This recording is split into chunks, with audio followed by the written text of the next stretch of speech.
Today, we're going to enter a magical forest where the animals are frantically trying to save Lovelyville.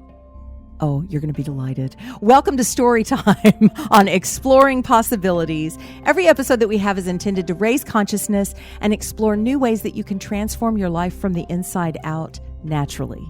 Special thanks to Mario Rosales, without whom we would not have this show. He's seated beside me every week, silently making all the technology magic work so that this comes to you professional. So if our show helps you, show us a little love, will you? Buy us a cup of coffee, dinner, even a night out on the town. We'd appreciate it. You can do that at journeyofpossibilities.com/support. Thanks again for listening. Be sure and tell your friends about us. Our whole library, that's nearly 300 interviews, timeless wisdom, all available for you anytime, journeyofpossibilities.com. And joining us in just a moment, Dr. Lin Morel. Hi, I'm Mario Rosales. You know, if you're a GoDaddy user, one of the things to keep in mind is that when you cancel that account within 90 days, you lose everything. Email, if you're doing hosting, email through them, your website. So here's a little tip. If you haven't done it already, go ahead and put everything into like a Word document and save it. And if you want to move to another provider, go ahead and give me a call and I can help you rebuild a whole nother website. I use WordPress, and that one we can take it anywhere. You don't even have to use my hosting, and we can help you out with everything there. Just let me know. Give me a call. Contact me at mariorosales.com. Dr. Lin Morel is an author, speaker, trainer, and consultant. She's inspired thousands worldwide to step into the creative expressions of their spiritual essence, purpose, and destiny. She has herself overcome multiple traumas to personify how our core wisdom can move us through challenges into expansion, empowerment, and creating better lives than we imagined. She joins us today to discuss her parable book, Beyond Lovelyville, today.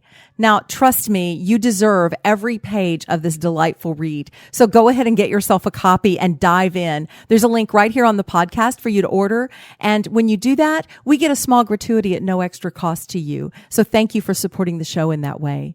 Her website online is Dr. Lin Morel, and that's DrLinMorel.com. And she joins us now. Hi, Dr. Lin. Hi, Sheryl. It's so lovely to be here today with you. I feel the same way. I'm so glad. We've had to reschedule a few things to work this out, but this could not have not happened. I really wanted to connect with you, so thank you. Oh, you're so welcome. What a pleasure to meet you after all this time. I agree. And like many people that I connect with in this lifetime, I know we've done this before. You feel very familiar. So I'm delightful to explore this story that's so charming to read and yet deeply insightful. I loved it. I couldn't put it down. I felt like a little girl with my storybook, like back when I read Charlotte's Web as a little girl. It was certainly intended to touch all ages and the child inside of each of us that sometimes gets buried, and the wisdom that's buried along with the vicissitudes of growing up is always there, ready to have the soil tilled and just given space to bloom again. It's such a delightful journey. So let me just give a brief glimpse. So it's basically told through animals, and these animals are trying to save this place called Lovelyville, where the residents are actually disappearing. An earthquake happens, the community's shaken, one of the guardians vanishes, and they just want Lovelyville to be lovely again, and they want to get back to this beautiful way of life where there's kindness and caring. How did this story come through for you? I know you allude on the back cover that the tools that these characters use are tools that you've used in your life to overcome challenges. How did you come to tell this story? Oh, it's such a wonderful thing. I was with my husband eating breakfast on a Saturday morning, and I said, I wonder what a puddle of leaves is. And he goes, wow, that's a strange thing. He goes, you need to go write that down. So I went into my office and I wrote down puddle of leaves. And then I scribbled things like vile ducks, bile ducks, and all sorts of things about ducks. And one thing led to another. And very shortly, I sat down to explore what a puddle of leaves was. And that's how the story began. The title through my whole working time of writing the book was A Puddle of Leaves. But then at the end, it was revealed to me that it was actually Lovelyville, which is where the animals lived. And so it was a curious exploration. And my husband passed away before the book was done. but he had been an editor, professional editor, before he became a chaplain, as one of his many things that he did. And when he gave me a 4-star, or a 5-star, he goes, "This is really good." I said, "Wow." And of course, he rudely died, which was an appropriate thing because it always is. But I lost my editor and I lost my heart for the book. So I put it in my file drawer for roughly, from 2007 to 2014-ish. And I kind of got this inner direction, take it out and start writing. So I love goals, Sheryl. I've been writing goals for 40 years in my partnership with Spirit. And I don't demand anything. It's something like I'm celebrating the creation of a best-selling book, things like that. So I wrote a goal that I would go in retreat to finish the book. This is where the magic is. And on my birthday, which happens to be St. Patrick's Day, a friend that I had supported, 30-something years ago when she broke her neck, called me and said, "Lynn, I've booked a cruise from Vancouver to Hawaii. Would you like to join me for 2 weeks?" And my first response was, "Oh, Connie, that's so nice, but I really can't take that much away from my clients." And I hung up and I thought, duh, you just wrote a goal. You made a mind movie, which is my friend Natalie Ledwell invented. And so I made this little 2-minute movie of my going on cruises and organic food and nature. And I called her back and I said, "Connie, yes, I would love to go. Is it okay if I spend my time finishing this book?" And so the book was finished in 2 weeks. Every day we'd have breakfast, morning tea, afternoon, and in between the 5 meals a day, I would come back to the stateroom and I would write. And the beauty for me, Sheryl, is that each of us inside of us has an entire cornucopia of creativity and wisdom. And I was in awe because I'd say, "Who wants to talk today?" And one of the characters' names is Oscar. And Oscar, he started talking. And I literally, in a very strange way, took dictation as they told me their story. And in the end, I found out that their story was actually symbolic of the many traumas I had lived through. And they got to solve it the way that they solved it, which helped me heal myself. And everyone that has read that book, some people have read it 5 times already. I have a brain-injured friend, and she used to be a wordsmith, and she read it 5 times, and she goes, "Lynn, every time I read it, my brain is more clear." And so that's how the book started. And it's been a labor of love. I feel like a mother who's given birth, and the feedback I'm getting is great. People are healing things and finding ways to deal with difficult people and loved ones that don't do what they think they should do. And there's in there about handicap. I cover just about every aspect of human life through the eyes of these wonderful creatures who aren't threatening, and they're willing to learn and grow. And oh my goodness, it was such a joy, Sheryl, to birth that book. Well, and you just touched on the thing I wanted to point out. Because it's animals, at no time do I ever feel like I'm being guided that I could do any of these things or I should do any of these things. It's more like I'll catch myself in their adventures going, "Wow, I can do that. I want to try that." So it's almost like I get to live through the animals and learn through the animals. One of the things that really, I have to say, stood out for me, especially in this time and in my own personal journey, is where you talk about the darkness and the light. Because, in every story, it's darkness versus light of some sort. And in every great tale that's ever told, there are the forces of good and the forces of evil, the darkness and the light. And the way that you handled those through this story is different. Mm-hmm. It really is. You want to touch on that?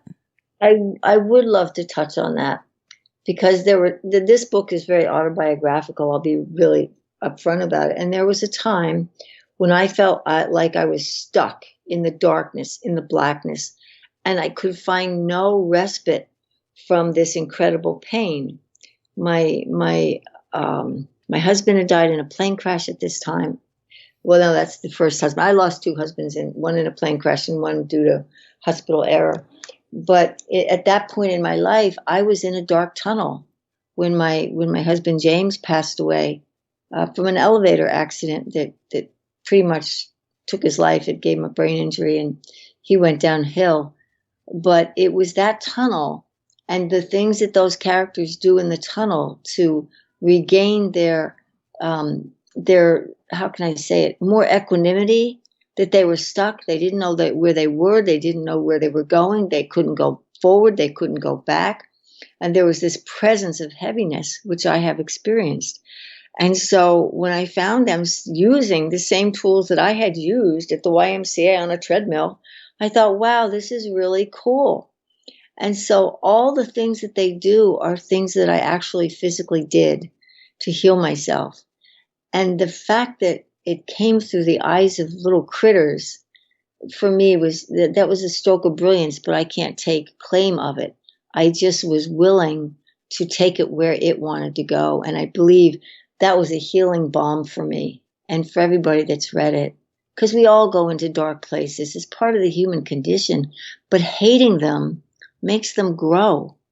And when you neutralize them by choosing, and by light, I don't mean good and bad or evil and whatever.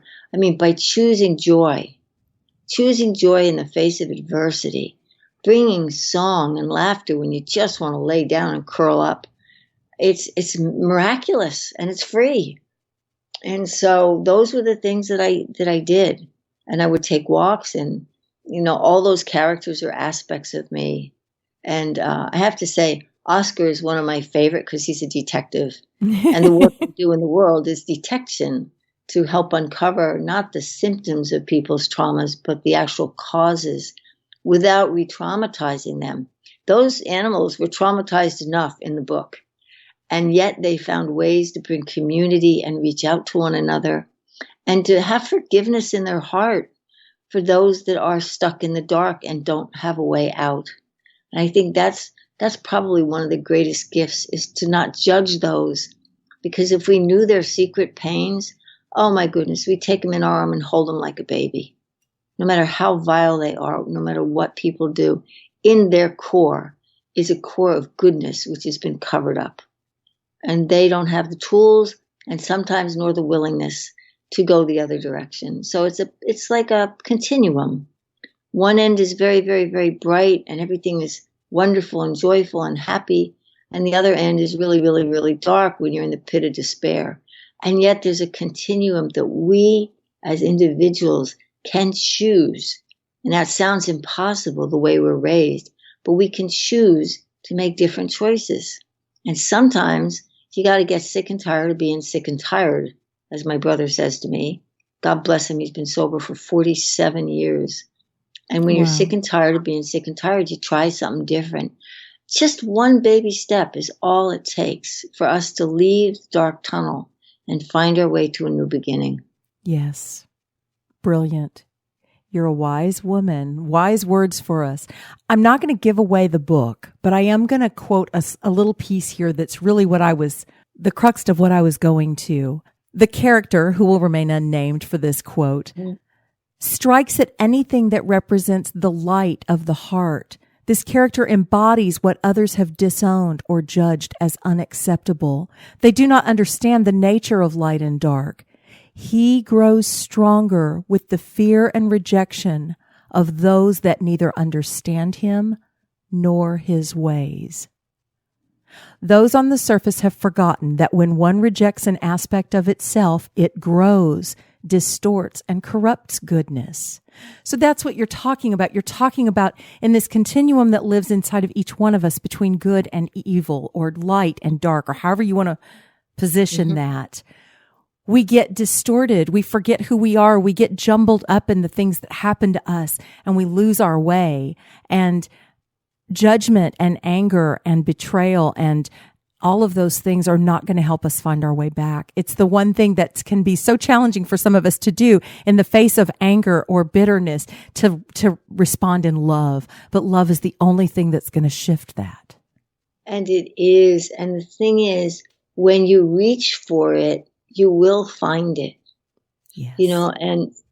And I've been around very, very evil people. And what I find amusing, if you take the word evil and you spell it backwards, it's one who lives backwards.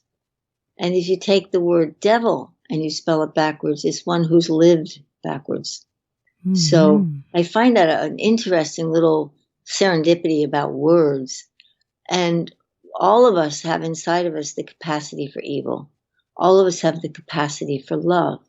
This planet, and this is my knowing, it doesn't have to be anybody else's knowing, but that this planet is by design a negative aspect. It's easier to be angry and self-righteous and point the finger than it is to forgive and be grateful for every challenge.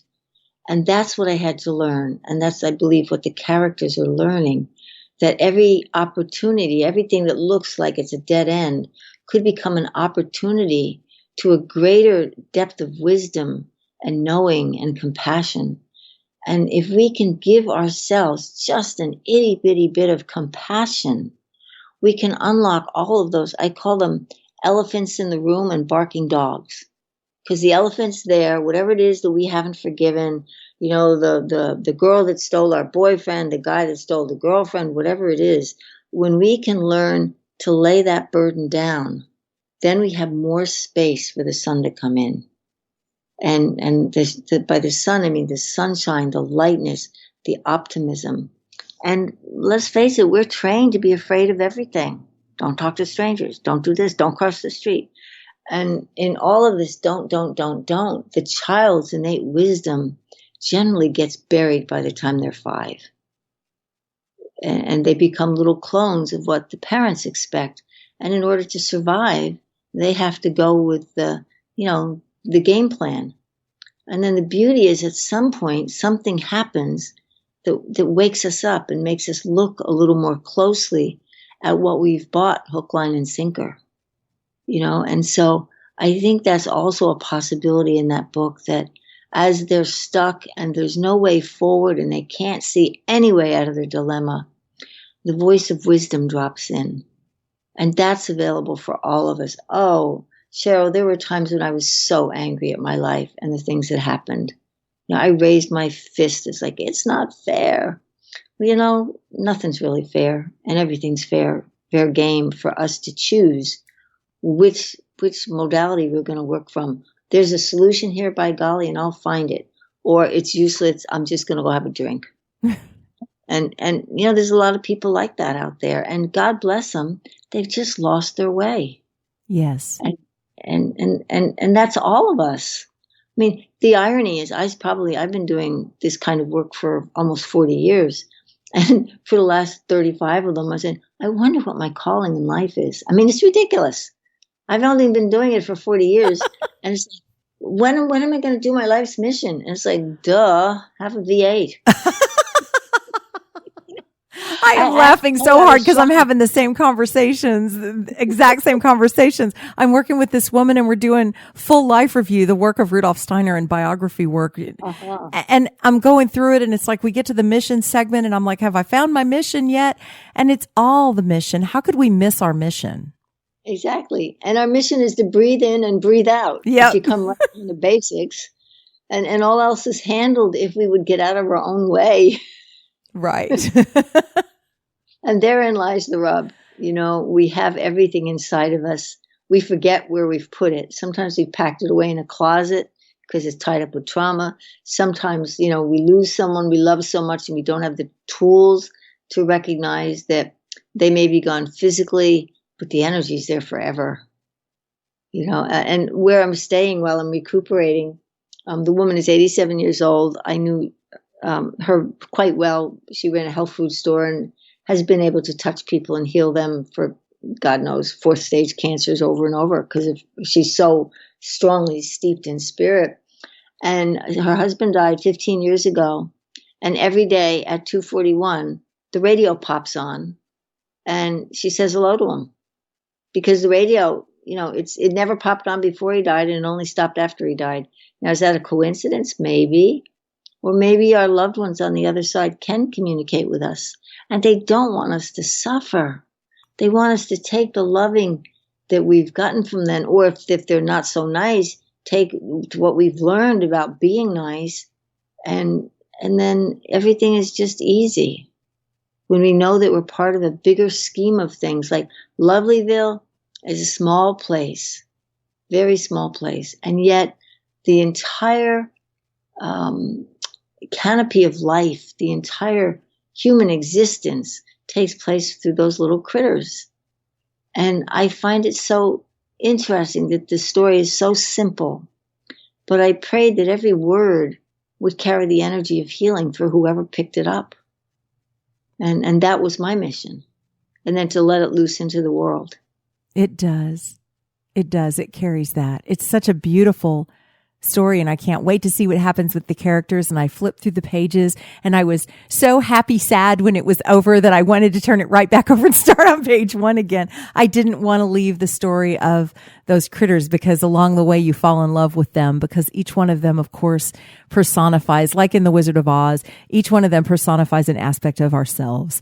And so as I see that aspect of myself and give it some compassion by giving it to the character, we both grow. So it's a beautiful journey. And I think that that's kind of what you were speaking to earlier, is the more we can give ourselves compassion in these hard trials that we've experienced in our lives, give the forgiveness, give the love. As I give that to myself, I find it's exponentially larger to give to others. I have so much more capacity to forgive and to accept and to love. It's a journey that's worth every moment of any little bit of hurt for what comes on the other side. It's just incredible. Oh, it's such words of wisdom, Cheryl, because, there were times when every 4 to 6 weeks I had a major life setback. My mom's died in a house fire. 6 weeks later, my home and business and retreat center burned down. Oh my gosh. My older sister tried to rescue my mom and couldn't. She had a nervous breakdown. And, on and on and on it went for 13 months. And while it felt like ground zero, because each one in itself was a significant stressor. So if I were to take that stress test, I would have been well over 900, because every single thing happened. And I got field audited by the IRS, which I won. Gosh. So Social Security for their error, which I reported, and they turned around and said they were going to throw me in jail for felony charges. What a cruel woman. And my husband had only been dead like maybe 4 months. And on and on and on it went, And then my husband died in a plane crash in the middle of all that 13 months. And I felt like a fighter in the 15th round. So Dr. Lin, if you can go back to that feeling, that place in your life, and exactly how you were feeling when you felt so kicked and down, and where in the heck is the end of this journey and how do I survive it? Where in that moment, because there's people there right now, do you dig up the love and the compassion to go another day? Wow, it's a really good question, Cheryl. And the thing that I think gave me the stamina to go through that is I had always been curious about life and fascinated by it. And, and to the thing that helped me the most, I believe, is I've been a martial artist for 57 years. And I had the ability to get up one more time than I fell. And each time I fell down, I would actually, in my inner prayers, say, please, I need help. And people would show up out of the clear blue. And when I had Lyme so bad I couldn't get out of bed, didn't know what I had, I just knew that I was ill. People would send me packages of all these wonderful supplements. Lynn, I'm thinking about you. I'm thinking about you. It was so ludicrous. I mean, I had a strep throat after David's burial. And I'm very in attunement with my body. And, I was licensed in California as a healthcare practitioner. So I went to the local doctor and I said, I have a strep throat. I'd really like something to help me get over it. And I'm not an antibiotic user.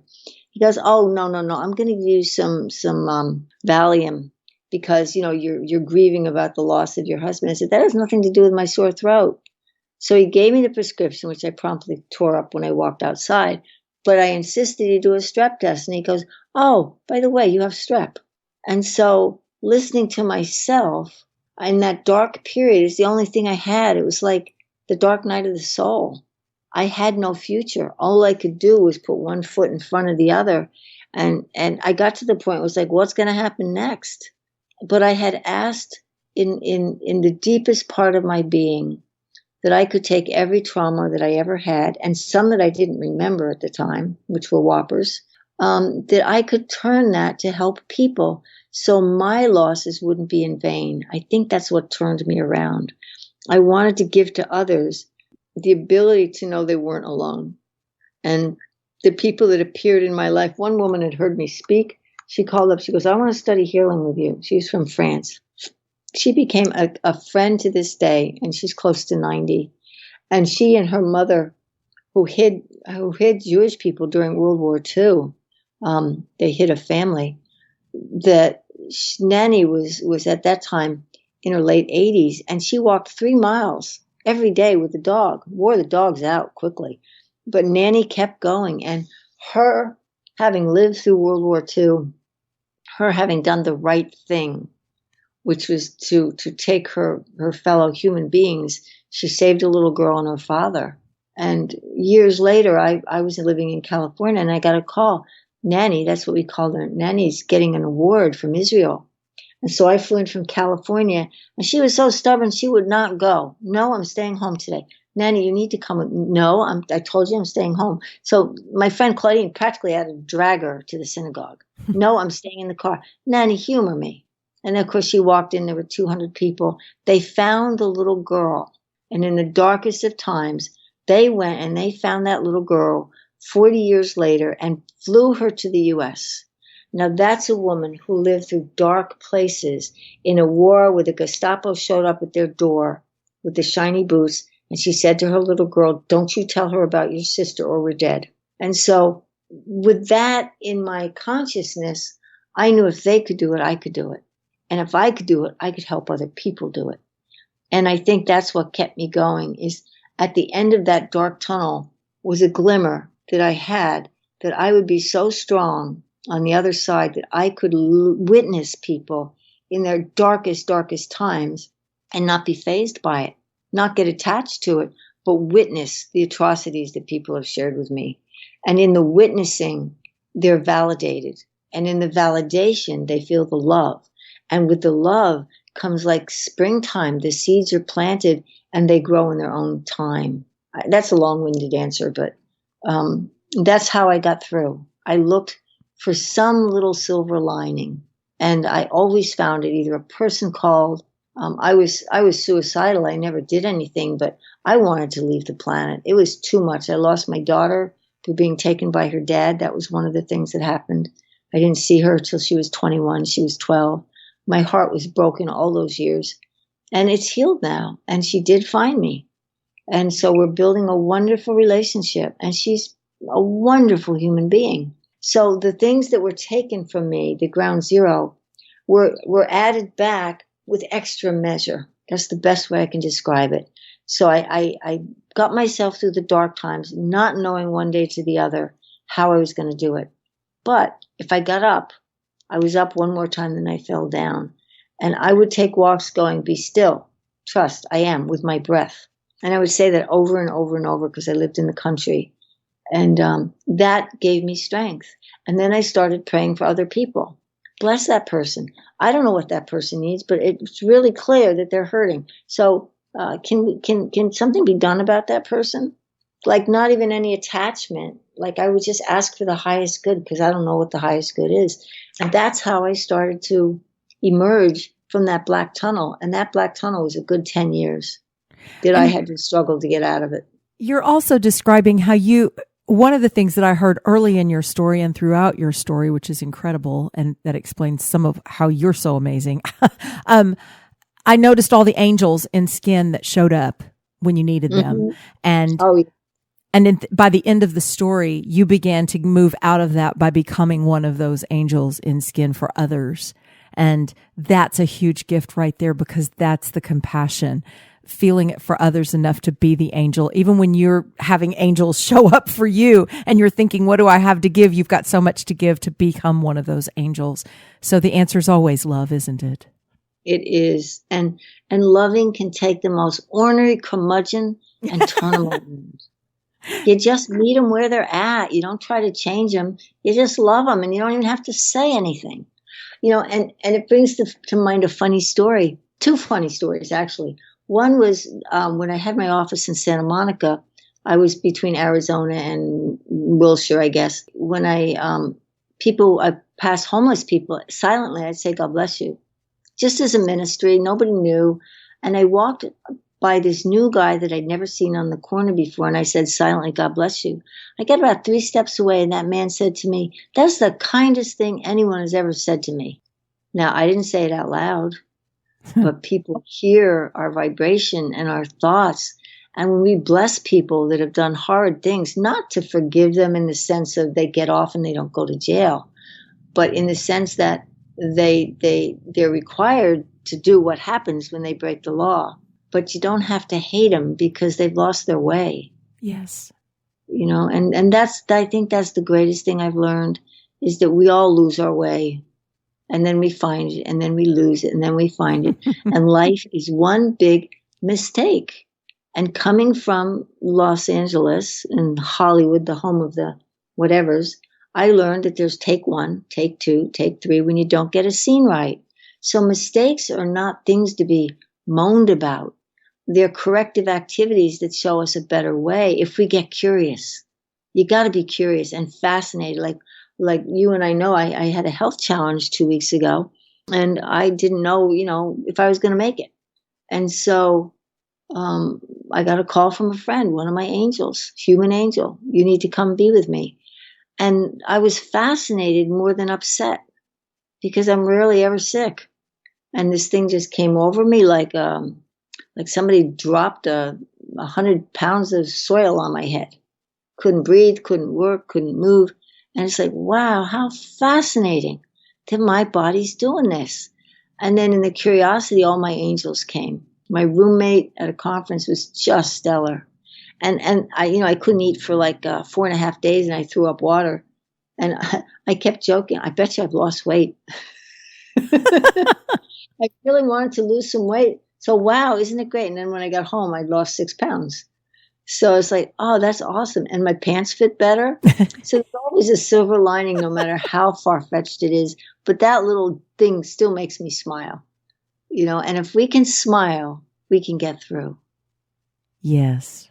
And it was my pleasure to reschedule the podcast to make sure you could be on here. When I got the word that you were under the weather, severely under the weather, I didn't mean to respond without compassion, because I felt compassion for you, but I was like, oh, no, we've got to do this podcast. I want her to get better, and let's do it a week late. Better late than never. This really needs to get out because of exactly what we're hearing in you now. You're a masterful storyteller, and you're all heart and wisdom. And who doesn't need some of that?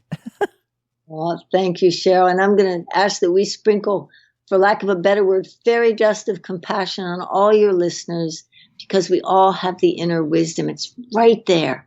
We just have to get curious and not let the barking dogs in our head that say we're too this, too that, you'll never be this, you'll never be that. Look at what they did and I didn't do. That's all nonsense. That's the barking dogs that are trying to take us out, but they're also here to strengthen us. Because my barking dogs, I catch them pretty quick right now. And, you'll never get better, da-da-da-da. And so, oh, hush. Let's go hush. And if I'm really being cheeky, I'll say, bad dog, sit. And they're just doing their job to strengthen us. And we have the opportunity to climb a staircase, as it were, one step at a time, into greater wisdom, compassion, loving, no matter how miserable our childhood was. That's no excuse not to have a fabulous life. You just got to work maybe a little harder than some other people. That's what makes us so incredible. The quote unquote walking wounded are the ones that are broken open, where the most light and love can shine through. And so I'm not broken. I never was. I was just kind of life challenged. I love that. That seems like such a perfect place for us to start to wrap up this conversation. That's beautiful. And I hope that you, if you're listening to this, have that mirror and see that is also true for you. There are no walking wounded. We are all just learning. And as we learn better, we do better, and we grow, and we love more. Oh, you're so true, Sheryl. What a delight to be here today. I have thoroughly enjoyed it, and I'm delighted that you're feeling better so that you could come and shine as brightly as you are and share with us.